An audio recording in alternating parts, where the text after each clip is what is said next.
Hey, good morning, everyone. I think it's still in the morning. Welcome to this admission talks of BSc surveying. I am happy to see many young faces, including our parents. So in the coming 45 minutes, what we are going to do is to answer probably two very important questions at the forefront of your mind. The first question is, what is surveying about? So in the first part, I will ask our program director, Mr. Yu Ga-sing, to introduce the BSc surveying program to you. And the second question that we are going to answer you is, where will our students go after graduation? Right? Maybe that is something you're very interested in as well. So that's why today we have actually invited a few very bright alumni, whom I will introduce later, to talk about, what they do after graduation. Do they have a bright career or not? So that is something they will talk about. And at the end, we will of course have some Q&A in case you have more questions for us. So without further ado, I know we have audience in front of us, and also we have some online audience. And Ga-sing, are you with us? Yep. Hello. Hello. So Ga-sing is our program director. So without further ado, Ga-sing, so Yep. can you please start introducing the program? Sure, of course. Good morning, everyone. This is Ka-sing Yu. I am the Deputy Program Director of Bachelor of Science in Surveying. I'm sorry that because I'm recovering from COVID, so I have to give this admission talk online. Yep. Our program is under the Real Estate and Construction Department of the Faculty of Architecture in Hong Kong U. So before talking about our curriculum, I would like to emphasize that our colleagues have excellent research performance. As you can see that the department is ranked #1 within the built environment panel and across institutions, and 95% of our research has managed to rank 4-star, which is world leading, or 3-star, internationally excellent. So the excellent research output will definitely infuse and incorporate in our teaching. And so no worries, if you manage to get in our program, you will definitely be given the best education on this particular professional field.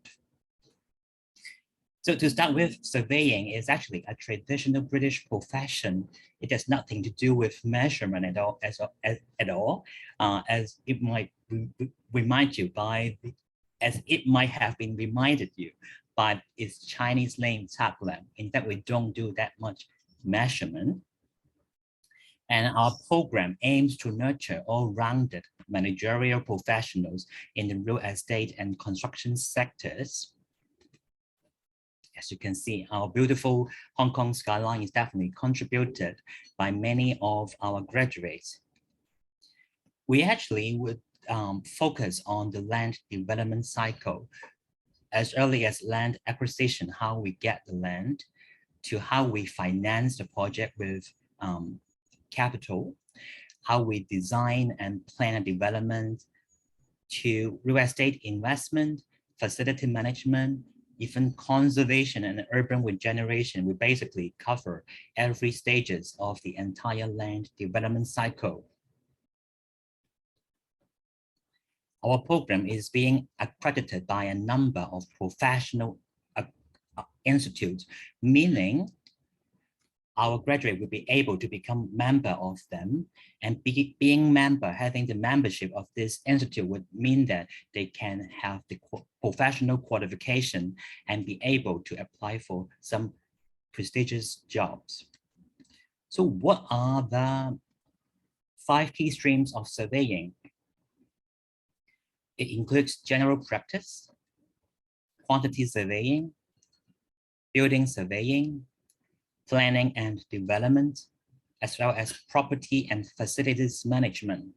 So basically, our students do not have to choose any of these professional streams during the 4-year education with us, because our courses will allow them to become a member of any of these 5 professional streams.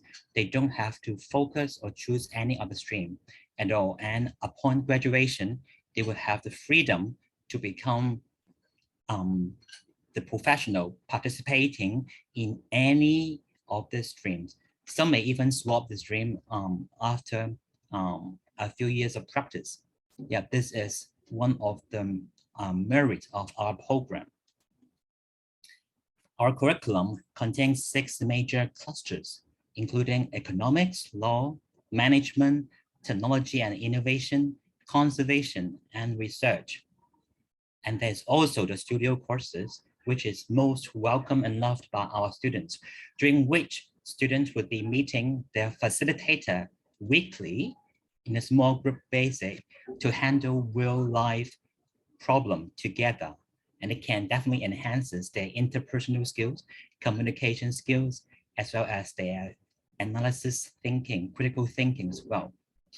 And concerning research, before graduation in the final year, students would have to complete their dissertation of a choice, of a topic of their interest, of their choice, and that can also enrich their professional and also intellectual depth that will definitely help them with their future career. We emphasize on experiential learning, basically learning by doing. And so we have had some study tours before COVID. As you can see, students go to different parts of the world. Besides study tour, nearly every member of our year 3 students would be conducting an exchange semester in semester 2 of year 3. Many of them would go to Europe, to North America, even to like Asia and also Australia.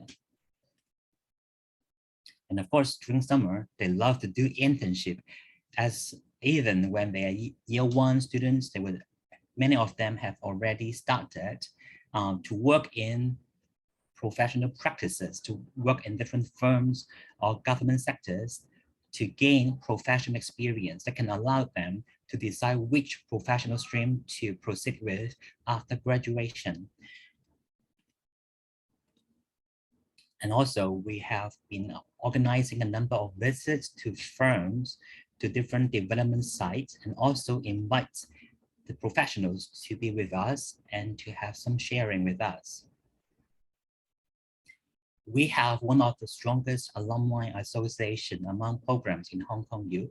As you can see in this image, we are matching alumni with our undergraduate students and hoping that by doing so, they will be able to understand the real life practices earlier and be able to plan ahead when they graduate. And the alumni has also financed a number of scholarship and prizes that continue nurture an excellent relationship between the alumni from our program and our current students. Concerning career, as you can see from the latest survey, we may be taking a look of the data for Hong Kong U overall on the employment rates. So in the past 2 years, the employment rate of Hong Kong U overall has dropped slightly in terms of percentage. Whereas for us, as you can see, we have managed to maintain a pretty high percentage of employment. In fact, anyone who would like to work will be able to get a job, just that some students have decided to further their studies, and some, basically 100% of them who would like to get a job would get employed. But this is not the only excellent figure that would amaze you. I think this diagram would give you even a better understanding of how well received our graduates by the different employers. So this is actually a chart telling you how many offers our students managed to obtain upon graduation. You can see that in the last year, 2021, about 4% would get 8 or even more than 8 offers. And for those getting 2 and 3 offers, they actually amount to about 57%. Yeah, so you can see that how popular are our graduates. And of course, it's also because they are of excellent academic performance and they have the excellent interpersonal skills as well as analytical skills. Yep, so in terms of where they work, about half of them work in the civil service and half of them work in private practices, commerce and industry, which is similar in the past 2 years, slight shift depending on the trend and the demand of the market. So where do they actually work? In the government bodies, they may work for Architectural Services Department, Buildings Department, Hong Kong Housing Authority, Lands Department, Rating and Valuation Department, etc. And of course, for professional practices, you can see a list of names. To name a few, they may work for Colliers International, NTR, New World Development, Sino Group, Hawaii Engineering, etc. Some may work overseas, say for Standard Chartered Bank in Korea. And if you are interested in the stories of our alumni, you're welcome to scan the QR code at the top right corner or find the located stories on our website. So alumni as early as 1981 to more recent years, you will be able to discover their stories and how they have managed to perform excellently in that specific field. Yep, I think you will be most interested to learn about the information on admissions. In fact, we are having the same entrance requirements as a university, meaning you should be able to get level 3 in both the languages courses like English and Chinese, and level 2 for mathematics and liberal studies. And you need to fulfill 2 more courses as well. So altogether, 6 courses have to be completed if you are doing DSE. Yeah, level 3 in English and Chinese, level 2 in math and liberal studies. Yep, we do not have any additional requirements beyond the general university entrance requirements, and we welcome applicants from any stream, no matter you're doing arts, humanities, science, or business courses, or any schemes. We welcome students from JUPAS, non-JUPAS, and mainland. However, because of the high popularity of our program, we would only be able to consider applicants who have included our program as the Band A or first choice in the application form. Yep, there has been some admission updates. So now Hong Kong U is also recognizing M1 and M2. And there is also a flexible arrangement on JUPAS. Say, if you got one of the language courses, a 2, you may also be considered flexibly for admission. Yeah, so as long as you perform well overall, despite the fact that you may only have a level 2 in either English or Chinese, you may still be able to consider admission to Hong Kong U as well as to our program. Yep, and for students who have managed to rank top 1 in the DSE, they would be awarded a special scholarship. For example, one of our students, Year 2 student Martin Chen, has performed excellently in DSE, and he was reported in a number of news articles 2 years ago, and he has also been awarded the Hong Kong U Special DSE Scholarship.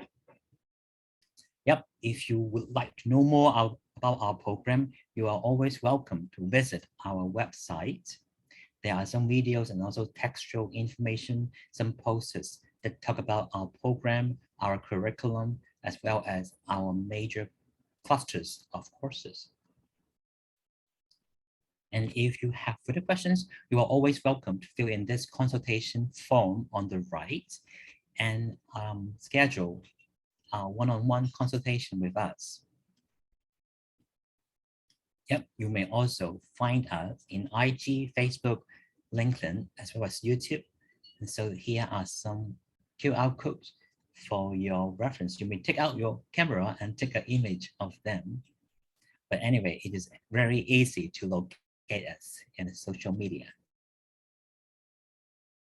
Yeah, and if you cannot make it physically to Hong Kong U, you are always welcome to join our virtual tour, which will allow you not only to be on the 5th floor of Knowles Building, but you can also be reading the posters of our dissertation of our final year research projects in this virtual tour. Yep, so any questions will be welcome approaching the end of today's section. Thanks very much, Professor Wong.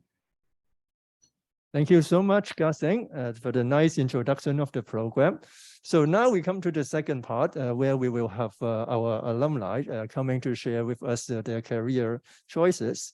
So may I now, invite, each of them to come in front of us and to sit down.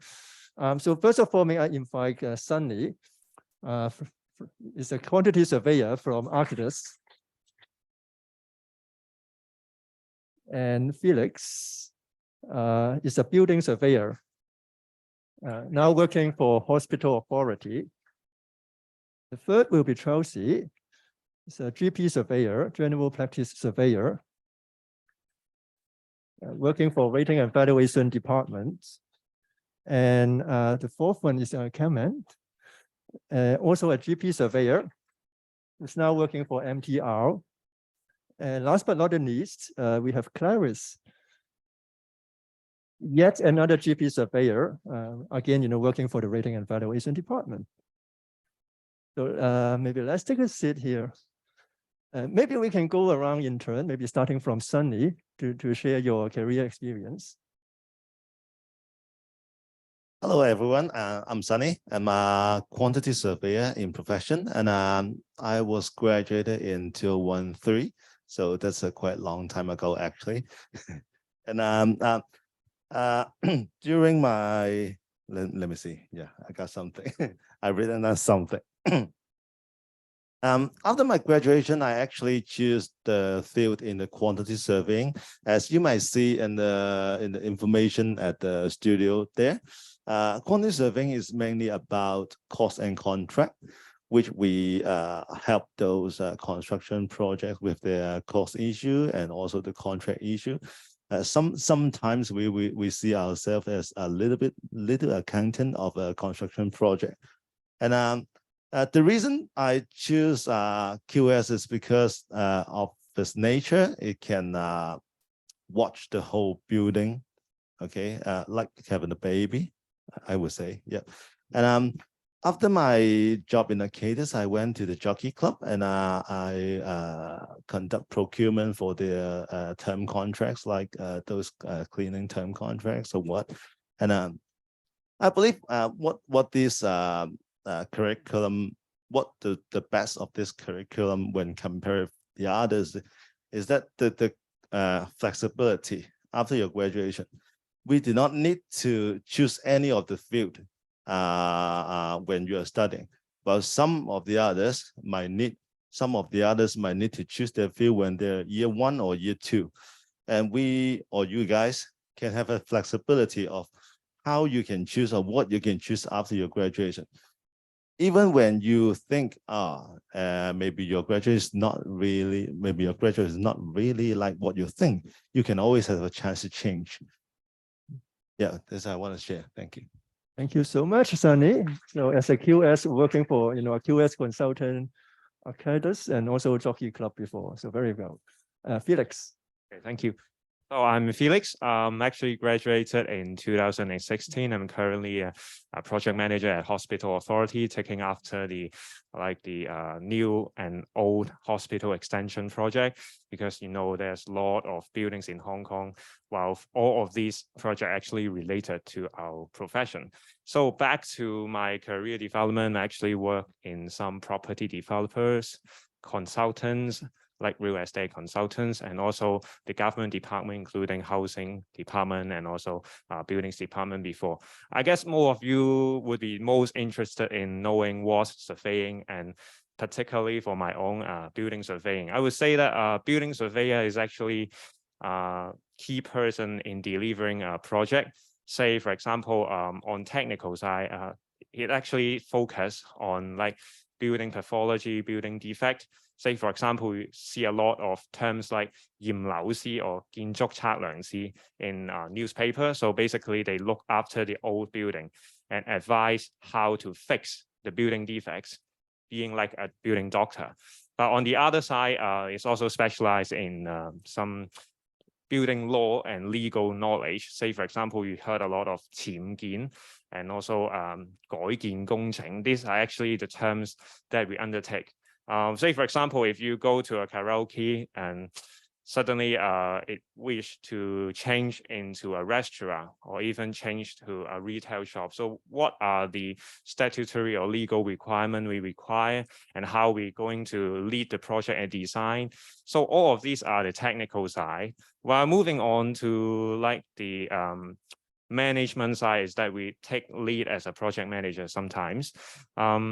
Say, for example, in the design stage of a project, we work with architect to design the layout to make sure all of the layout fits the legal requirement.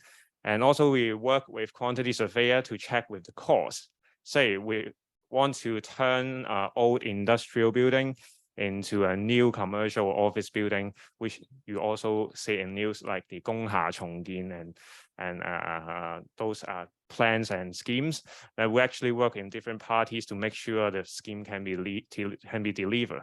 Well, moving on to the construction stage, we also need to supervise the contractor and seeing the building from like a bare land or an old building turning into a new and brand new image. So this is actually our roles in a construction, which you may actually query about what's the difference between a surveyor and traditional the disciplines like engineer or architect. Is that surveyors is like our program interdisciplinary, which is a program which we learn a lot of different knowledge, including legal, finance, economics, law, and also some other like management and cost planning. So all of these are actually giving us macro view or big picture for us to lead the project, because basically maybe the architect is more focusing on the design stage and the engineer is more on the structural calculation. But for my own, taking a easy reference, like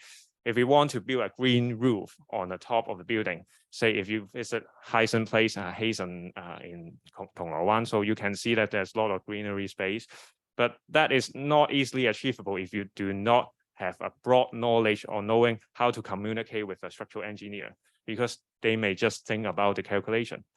If you do not know how to communicate the design with the architect, then all of this cannot be compiled together to form a good scheme. You have to be all round and giving a big picture and a good consideration of all aspects of the building development. So I would say we are actually the person like building surveyor doing all of these kind of things. And our program is well planned in a way that it is an interdisciplinary program that you come across with different knowledge to give you become a well planned and an all round person to deliver a project in real scenarios. Yeah. Yes, thank you, Felix, for the very comprehensive introduction. You know, as building surveyors, you know, when we get sick, you know, we go to see a medical doctor. And some people said, you know, when a building gets sick, they go to see Felix because yes, building surveyors are sometimes called a doctor of building. Okay, thank you so much. And now, Chelsea. Hi, everyone. I'm Chelsea. I graduated in 2018, so it's 4 years ago. For me, I'd like to share a little bit more about the university life side of the program, because I think I graduated 4 years ago. It's not too long ago. I have some photos for you to, you know, visualize about my life, my university life. So first of all, I just want to mention that the program provides lots of opportunities for us to learn outside the classroom, just like Ka-Sing just mentioned. There are lots of experience learning. So in my year, my class went to a Shanghai study tour for like a week to learn about the latest construction technology and some of the modeling skills in mainland China. So it's really fun. Your whole class go to Shanghai together and get to know some of students over there and the technology over there. And I remember some of the alumni told me that they went to like Germany or even further places, but my year is Shanghai, which is also good enough. And apart from the study tour in Shanghai, I also joined a half-year exchange program, which Ka-Sing also mentioned just now. What I would like to highlight about this is that the program actually is very supportive for us, to the students to join the exchange program. So we joined the exchange program for half a year, and we do not need to defer our program, which means you still have still only need to study for 4 years and you can still graduate, but you get to exchange to another country for half a year, which I personally think is very attractive in this program. And the professors, they are very supportive. The credit transfer is not too difficult to be carried out. So it's not much of a big problem. In my year, I think at least 3/4 of my class joined the program to Japan, Netherlands, the US, Canada. So countries that you can mention, and if you can find some renowned university, you can still join, which is really fun. So back on the apart from the fun side, about academic side, I would admit that I'm quite a hardworking person and a studious person when I was studying in the program. And the program actually provides lots of scholarships and awards opportunities for you to join. And for me, I'm lucky enough to obtain some of the awards and qualifications back in my university 4-year study. And to be honest, I don't think I need to spend like all day in the library or overnight study to achieve these awards. So this program is really, I think, we like a study life balance program. You can still join a lot of activities, say living in the halls, joining committees. At the same time, if you study hard, you'll still achieve very satisfying results, which will also help your career development afterwards. Say graduating, you need to find jobs. People will look at your CVs. This program, I think, it still allows me to have a lot of time to balance between study and university life. And lastly, just a little bit more about my work experience. I work as a GP surveyor. I graduated in 2018 and I obtained the professional qualification in 2020. So it's just 2 years time.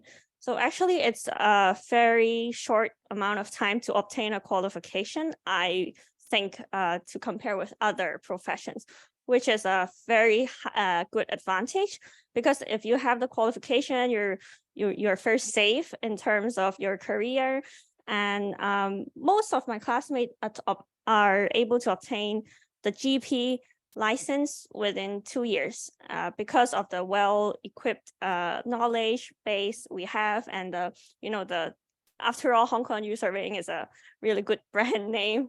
So yeah, for career-wise, it's this program is also providing a really solid base for you to get a stable job and work as a professional. Hey, thank you, Chelsea. So thank you for introducing the fun side of our program. I think we love that. So now, Cameron. Oh, thank you. So good afternoon, everyone. I'm Cameron, and I'm a graduate of 2019. And I also have a PowerPoint slide to show. But we'll start first, I guess. So I guess like everyone here today are interested in thinking if they are suitable for this course or if they should enroll into this course. And therefore, I will be talking about 2 major things: what I like most about this course, and I'll kind of touch on the career path that it provides me. So in terms of the elements that I like most about this course, I would like to highlight on 2 major things. And that kind of covered by Chelsea just now, but I would also like to reinforce And just so everyone, we were going to have the fun side and as well as the academic side that could provide a good development for us. So that's me. As I mentioned before, I'm a graduate of 2019, and I am, after 2 years of graduation, I've obtained my general practice surveyor's chartership qualification. So next one. The first factor that I like most about this course is the wide coverage of the course. So it's a well-structured, integrated course that covers economics, law, management, and building constructions, building technology. And to me, I think that the integrated nature of this program provide flexibility to our students to explore their interests and the strengths throughout the 4 years of study. And that also allows our students to explore what kind of career that they would like to pursue upon the graduations. So I think the all-roundedness of this program allows us to, it lays solid foundation for us when we're working like nowadays. And what I mean by that is that it allows us to consider from different perspective of professionals before making some decision. So yeah, so moving on, the next one is that the experimental learning opportunities that this course provides us. Next one. So there are study tours, exchange program, and internships. For study tour in year 2, me and my classmate had went on to a study tour to Shanghai for about a week. So it was a very packed schedule, but it's a very meaningful and rich. There's a lot of content in that week. So we've went to sharing a lot of sharings, talks, and lessons and workshops. And we have also visited different iconic developments and factories guided by different local professionals of Shanghai. So I think it's a very unforgettable experience. And for the exchange program, most of our classmates have the opportunities to to take part in the exchange program at a place or a university of their own choices. And for myself, I've enrolled into the engineering department of York University in Canada, and also spent an unforgettable half year in Toronto. So I've also worked for 3 internships and 2 part-times throughout the 4 years of studying. And that also lays a very good foundation for me when I have to pick the career choice of myself when I graduate. So moving on, I would also like to briefly talk about like the career path of myself. So as I mentioned before, in 2019, I graduated from Hong Kong U, and I've secured about 2 offers before graduating. And so I've actually enrolled into a 2-year GT program of Cushman & Wakefield, which is a GT program. It's a rotation program that allows me to work in different departments and teams. And so that is a very good platform for me to build a comprehensive understanding of the real estate industry. And that also equips me well for the professional exam that took place in, as you can see, in 2021. And I've, at that time, successfully become a chartered surveyor. And I've also changed it to working as a property development surveyor in MTR. So I think in general, in short, I think our graduate from this course is very high demand from different stakeholders of the real estate or construction market. And I would really recommend people who are interested in developing themselves in this market to apply for this course. So that's the end of my sharing. Thank you. Thank you, Carmen. So as most of you may be aware of, MTR is not just a transportation company, it's also a big property company. Yes. As I mentioned before, I'm working in MTR as a property development surveyor. So My scope of work is mainly to work on feasibility studies of potential development land, and as well as planning and tendering of land related to railway developments. And lastly, we would also involve in sales and marketing of those developed tendered land. So that's my major scope of works nowadays. Thank you.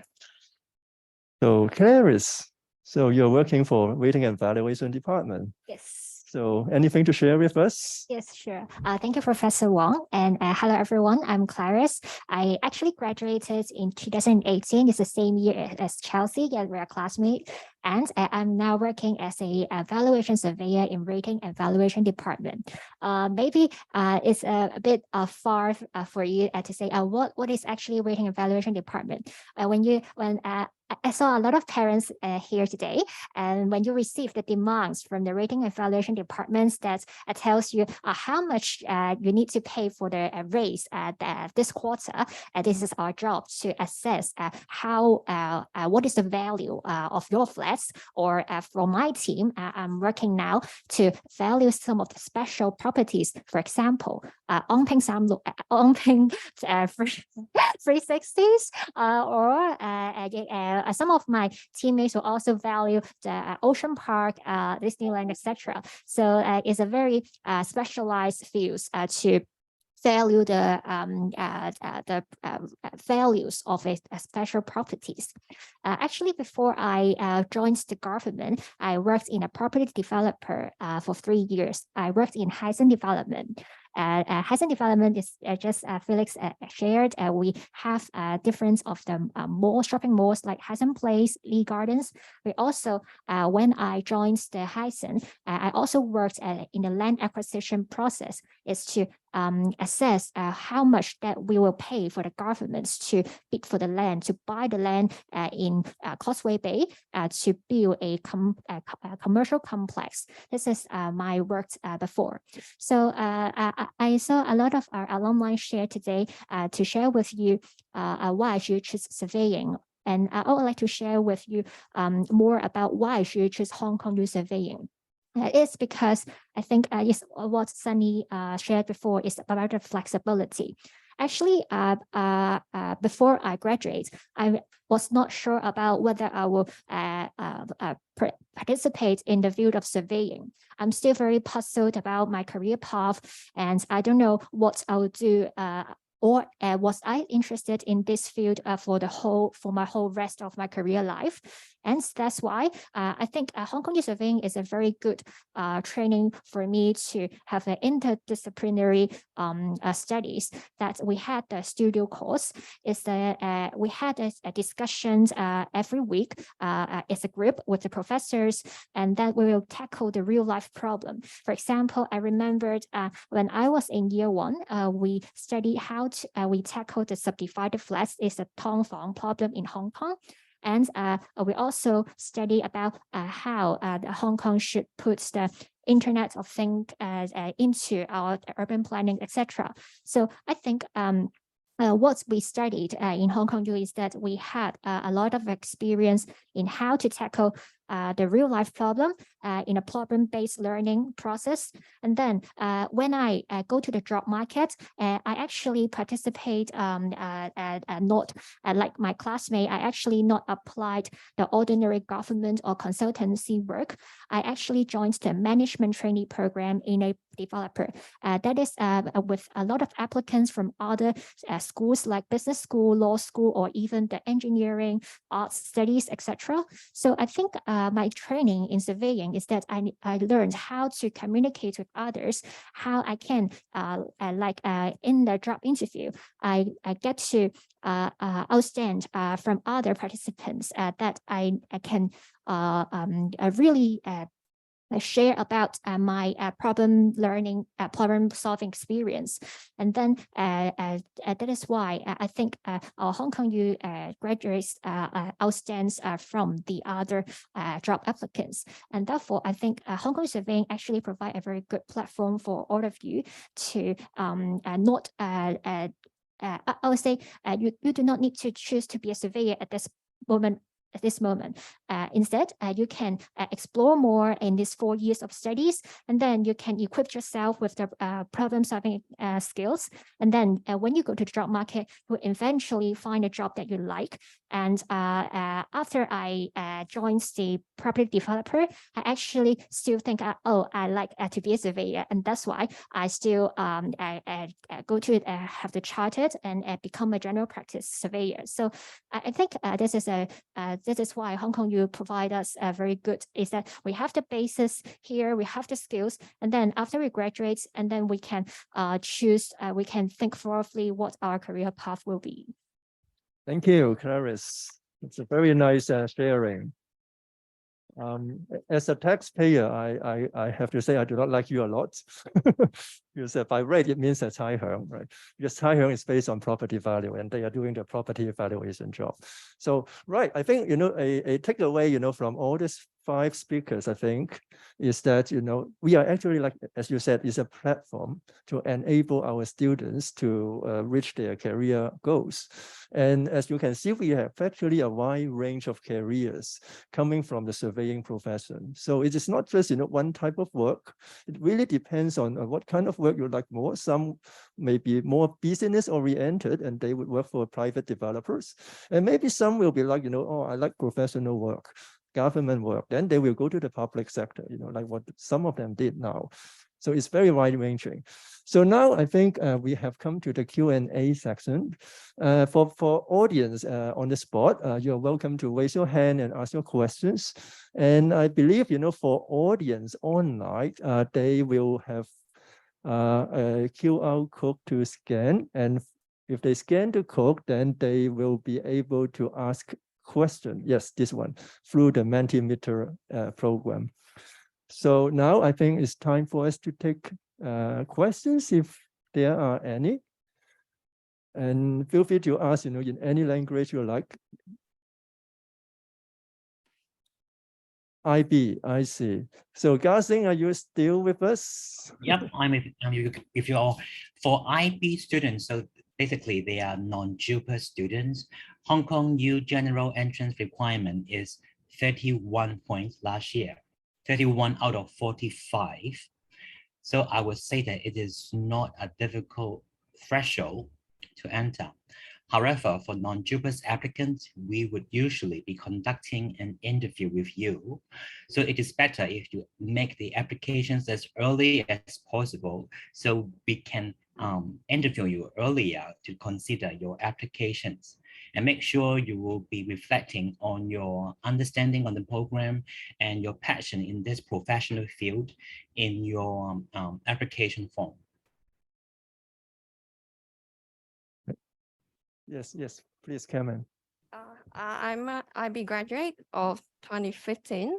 So I have some classmates that are also IB graduates who got into this course. So I heard them, they got like something 35, 36, and some even 40. So I think you might know you are based on your conditional offer, right? You have a predicted grade, and then you can apply to our schools, and then our school will give you a conditional offer if they like you. So 31 is just now what the conditional offer it might be. And then most of our classmates are 35, 36 or 40 something. Yeah, so thank you. Okay, thank you for sharing your experience. Any more questions? Oh, I would like to emphasize that we love non-JUPA students. We love non-JUPA students. So if you're interested in our program, simply put us as your first choice, okay? Thank you, Gassing.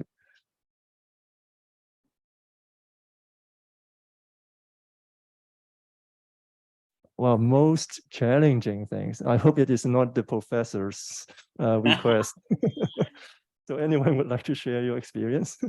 I think I could share about perhaps the studio course. It's actually challenging and interesting. Clarice just mentioned we have a studio course, which is not lecture courses. It's a course that we have to discuss with we form a group, and then we discuss with professors to work on real life problems like subdivided flats, though it's still not solved in reality. But anyway, so the most challenging I would say is year 4. During year 4, the studio course, we will have to do an exhibition as the output of the studio course. So it's not only presentations, not only reports, which are the most basic, output of many of the courses, but we need to really construct an exhibition. Look, each group will have to make a booth and present your ideas to solve the real life problem.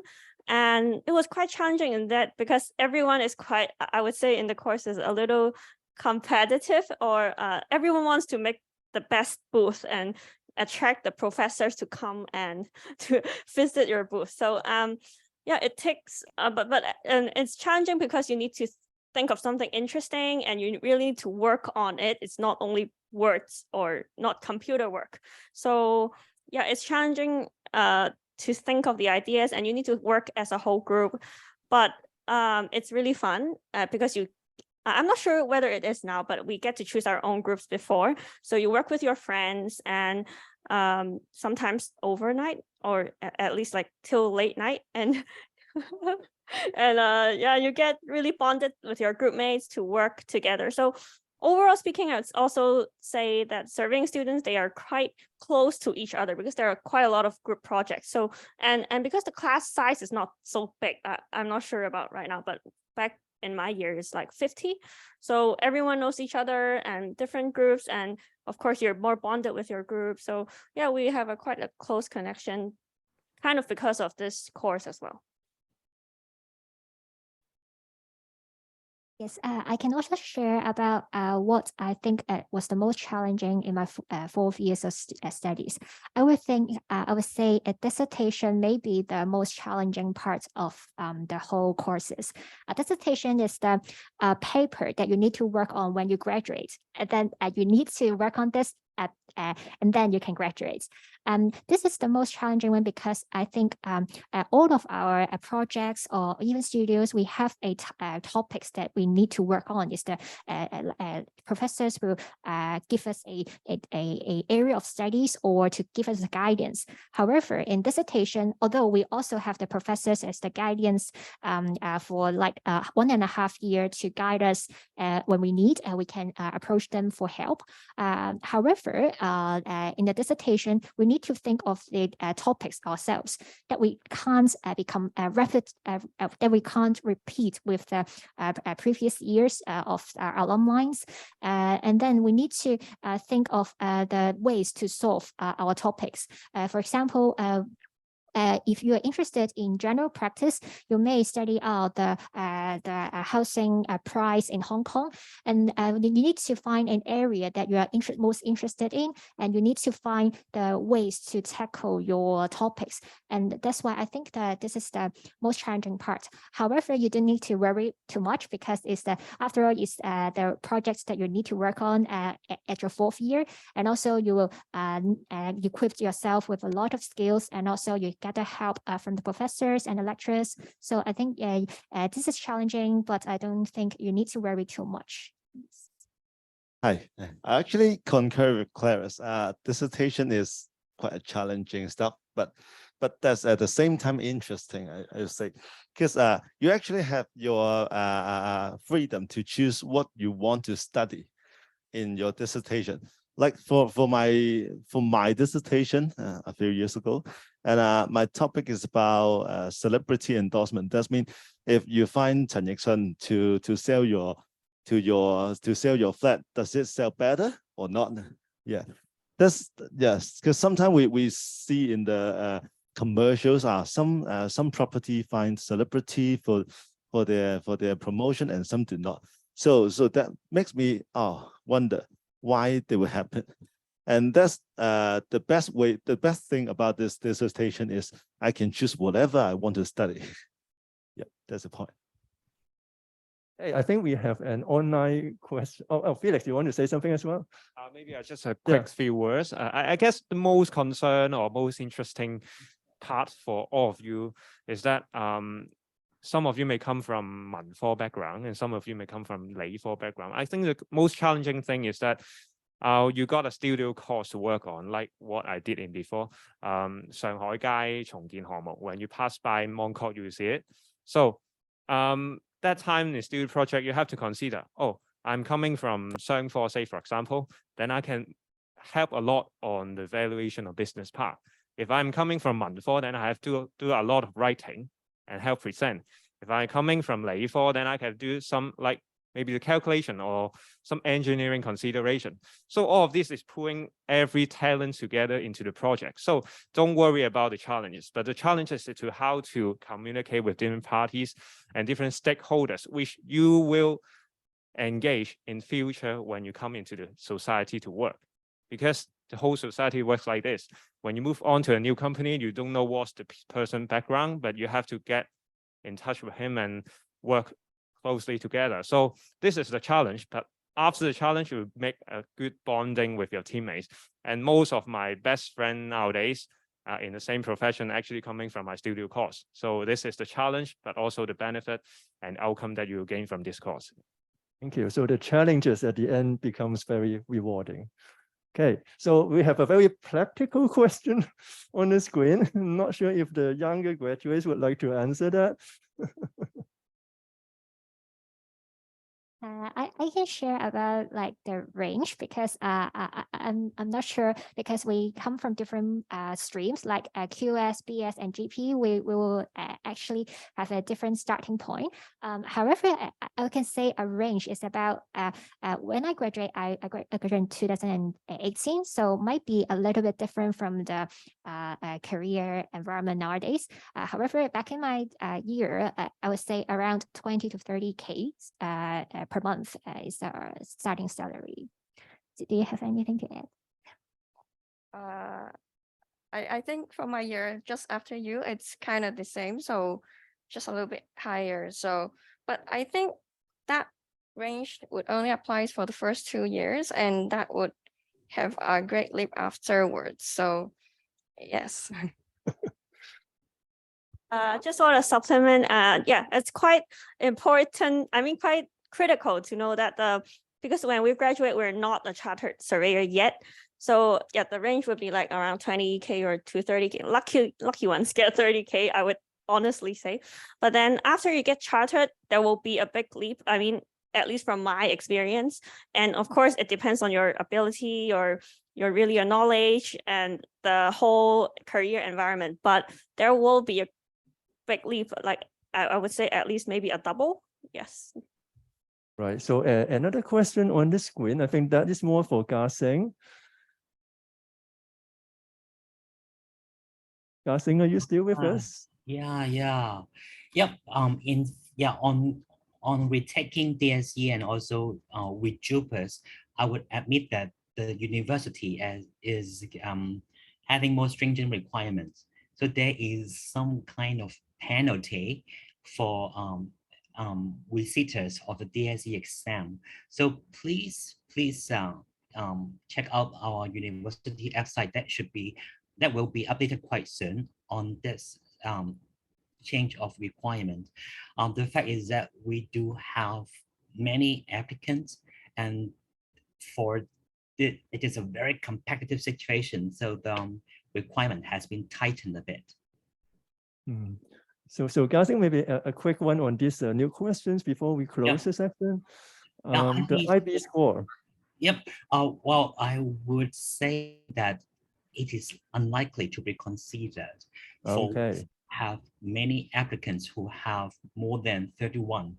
Yeah, so it is quite unlikely to be admitted to our program. I'm sorry to say. Okay, well noted. So I believe there will be more questions, but we have to close the section. I think our speakers and myself will still stay and will still be around. If you have more questions, we will be happy to talk to you after the section. So thank you very much for joining us today. I hope I will be able to see some of you next September. Thank you.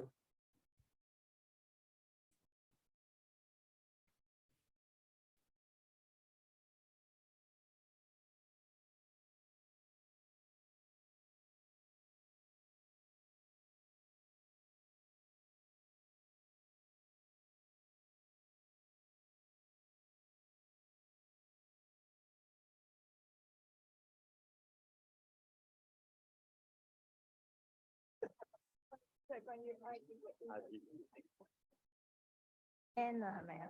係啊係啊，N 咗佢。